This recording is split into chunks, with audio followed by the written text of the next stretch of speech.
Bienvenue sur Africa 24 dans cette nouvelle édition du Non-Stop Info. Au sommaire de l'actualité, aux Comores, le président de la CENI placé en détention samedi 8 octobre. À l'origine de cette décision, 300 000 € manquant dans les caisses révélés par un audit de la Cour des comptes en janvier 2016. Au Tchad, Dinamou Daram placé en garde à vue pour incitation à la désobéissance civile. Le chef du Parti socialiste sans frontières a été interpellé après la diffusion d'un communiqué dans lequel il appelle les Tchadiens à cesser de payer les impôts et taxes. Et enfin, l'archevêque de Bangui, promu cardinal.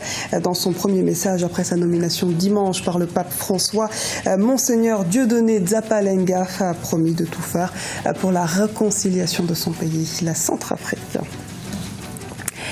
Des membres de la CENI placés en détention provisoire aux Comores.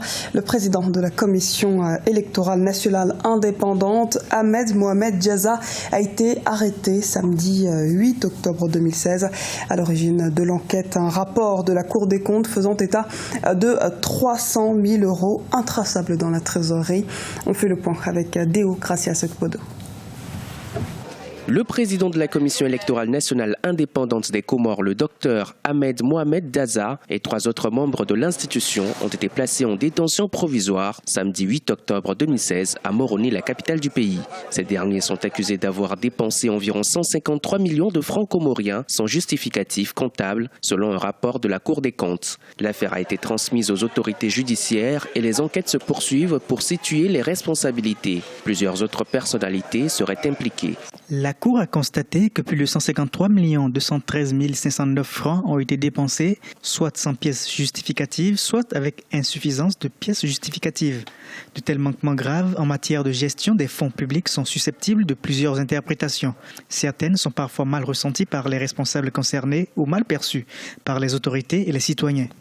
Depuis les élections législatives organisées en 2015 aux Comores, des voix se sont élevées pour réclamer une transparence dans les activités de la Commission électorale nationale indépendante. L'institution est accusée de fraude électorale par une partie de l'opinion politique et de mauvaise gestion des ressources financières par les organes de contrôle. Les premières révélations sur les détournements de fonds datent de mars 2015. Il aura fallu plus d'1 an pour que la justice décide de réagir. C'était une dépense qui a eu lieu durant les élections législatives de fin 2014 à début 2015. 4 membres de la CENI ont été placés en détention et 2 autres sont sous contrôle judiciaire. Le rapport a eu lieu en mars-avril 2015, mais le gouvernement en place n'a pas surveillé cette affaire.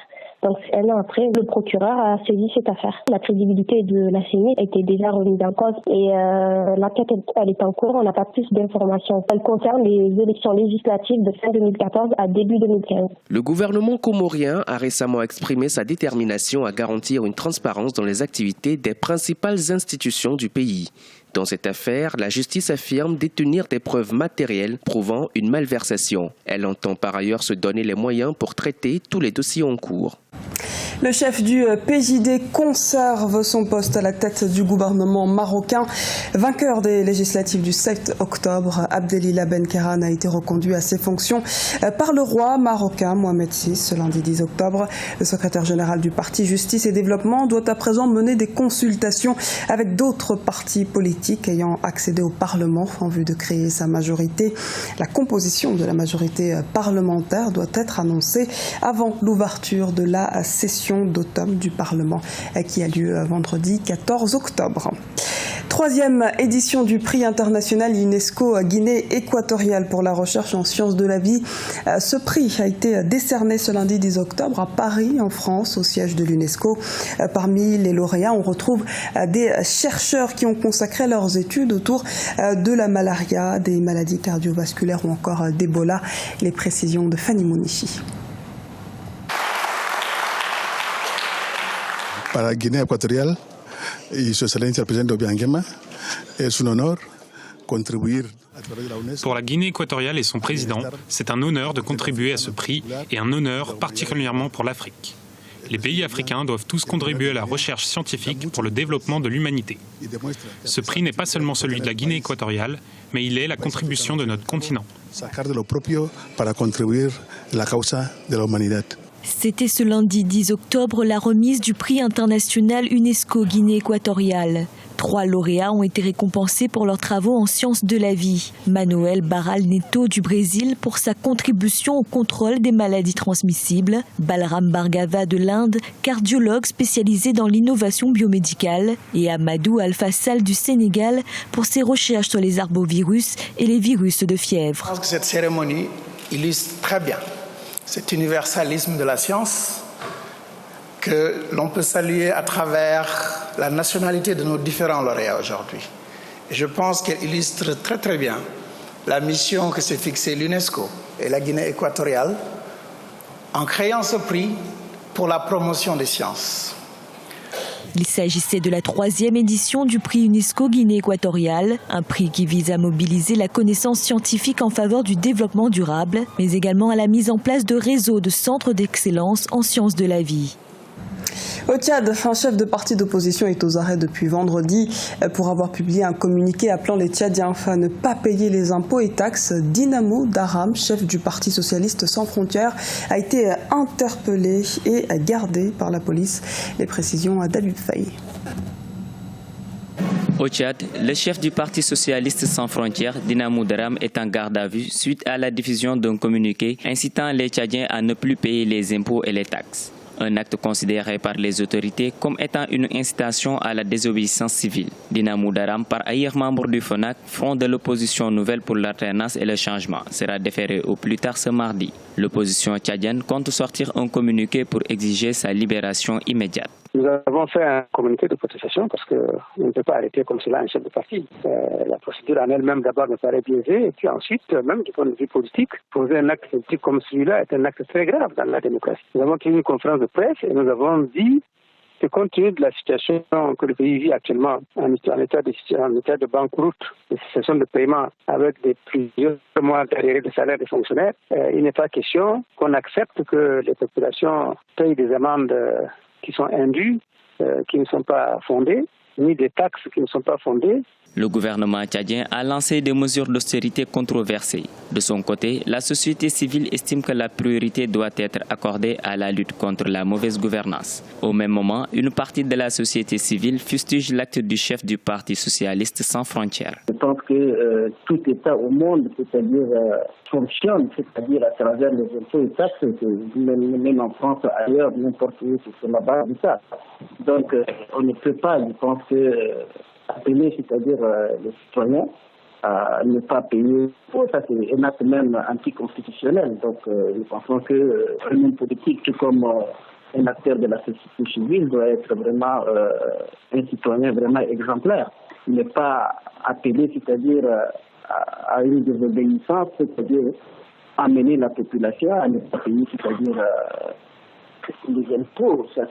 Les impôts, c'est d'abord un droit. Arrêter, bon, il y a à s'interroger. Est-ce que l'arrestation est légale? En août 2016, le gouvernement avait adopté 16 mesures pour faire face à la crise économique que traverse le Tchad. Depuis le 1er octobre, l'opposition ne cesse de rappeler au pouvoir ses engagements. À N'Djamena et dans les grandes villes du pays, les mouvements d'humeur se poursuivent pour réclamation l'allègement des mesures d'austérité prises par le gouvernement. Coopération bilatérale entre la Tunisie et l'Algérie. De passage dans la capitale algérienne ce 9 octobre, le chef du gouvernement tunisien, Youssef Chahed, a fait part de sa volonté de renforcer davantage les relations avec l'Algérie, en particulier dans les domaines économiques. Les deux pays souhaitent encourager les opportunités d'investissement et de coopération entre les hommes d'affaires tunisiens et algériens. À l'occasion aussi de préparer la conférence internationale des investisseurs qui se tiendra à Tunis les 29 et 30 novembre. Nomination de nouveaux cardinaux africains. Parmi les 17 nouveaux cardinaux annoncés dimanche par le pape François figurent 3 Africains. La nomination du monseigneur Dieudonné Dzapalenga intervient dans un contexte marqué par le processus de paix en Centrafrique. Elle suscite l'espoir à Bangui, comme nous l'explique Oumou Kalsoumba. Le pape François a annoncé dimanche la tenue le 19 novembre 2016 d'un consistoire au cours duquel il va officialiser la nomination de 17 nouveaux cardinaux, dont 13 âgés de moins de 80 ans. Parmi eux, 3 Africains, Dieudonné Zapalenga de la République centrafricaine, Sébastien Koto-Chouarai du Lesotho et Maurice Piat de l'île Maurice. En Centrafrique, le choix portait sur l'archevêque de Bangui. Monseigneur Dieudonné Zapalenga a suscité une lueur d'espoir au sein de la population. Âgé de 49 ans à la tête du diocèse de Bangui depuis 2009, il a activement participé aux côtés de l'imam de la même ville à la création de la plateforme interreligieuse de Bangui.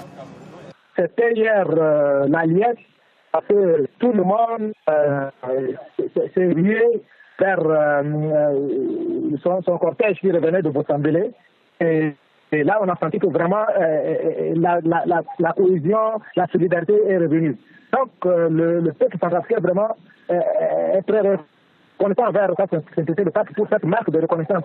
Parce que la République centrafricaine était considérée comme un pays vraiment mis au banc de touche et qu'il y avait plus d'espoir. Depuis fin 2012, la République centrafricaine connaît une crise sociopolitique émaillée de violences et de manifestations. En dépit de nombreux efforts faits par les autorités centrafricaines et par la communauté internationale, la tension est perceptible dans certaines régions du pays. Les experts estiment que la nomination de Monseigneur Zapalenga aura un impact sur le processus de paix en Centrafrique.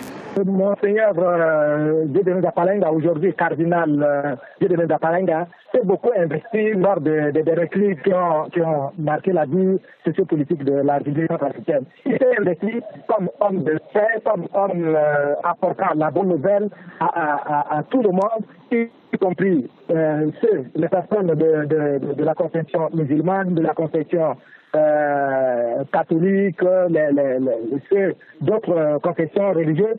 Il était là, sous les balles, sous la pluie, sous le soleil. Et je crois que ça, c'est le bon Dieu qui lui a apporté cette charge-là.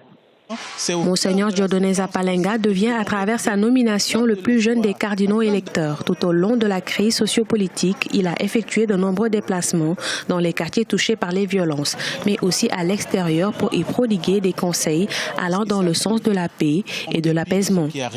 Le Seigneur est en train de les Ce journal a été réalisé par l'ensemble de la rédaction. Nous vous remercions pour votre fidélité. Retrouvez dans un instant une nouvelle édition de l'actualité sur Africa 24.